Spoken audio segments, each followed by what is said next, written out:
Hi! We already learned the basics of science of composting.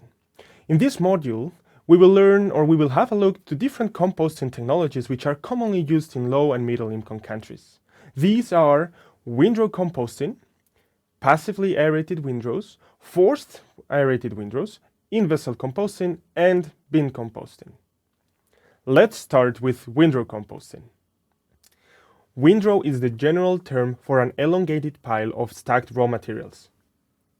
This method is suited to treat large volumes of biowaste and produce large volumes of compost. Aeration of the material is crucial. Oxygen needs to be replenished as it is consumed, otherwise the piles go anaerobic in the center, following a different decomposition process and producing foul odors. Making sure that the material is porous enough for air to pass through is always advisable.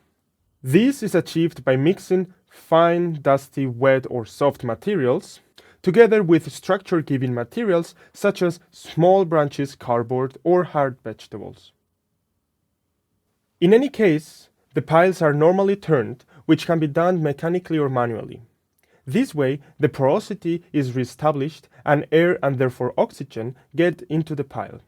Besides, the materials which are at the exterior of the pile are now in the interior so that they can be decomposed by microorganisms. This technology requires low initial investment and maintenance. However, it needs a lot of space because the windrows have sloped sides and cannot be put too close together.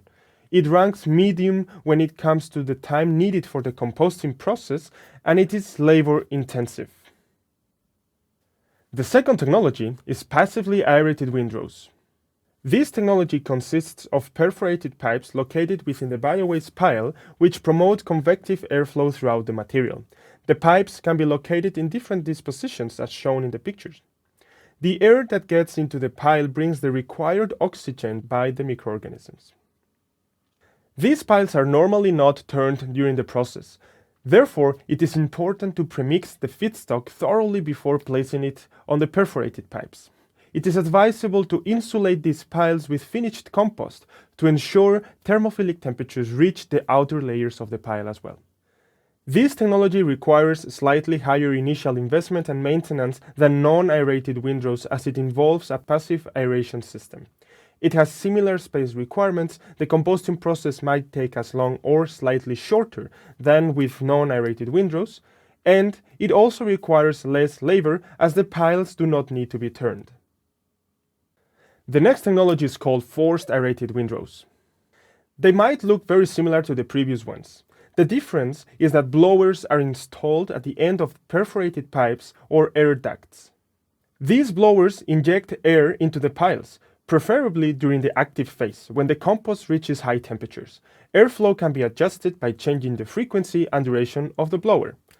These piles do not need to be turned, and as in the previous ones, insulation with finished compost ensures that thermophilic temperatures are reached in the outer layers. This technology requires even higher initial investment given the need for a blower and aeration channels. Maintenance is also higher than the previous two.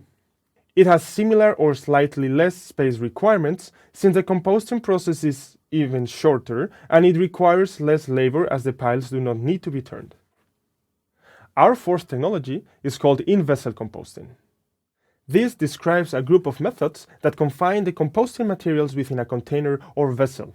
Installations vary from very high-tech options where parameters are monitored, acting more as a bioreactor, to very low-tech alternatives.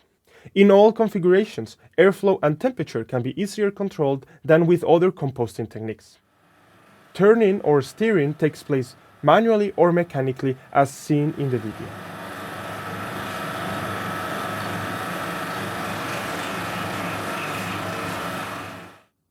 This technology is more capital intensive and requires more maintenance than the ones seen before.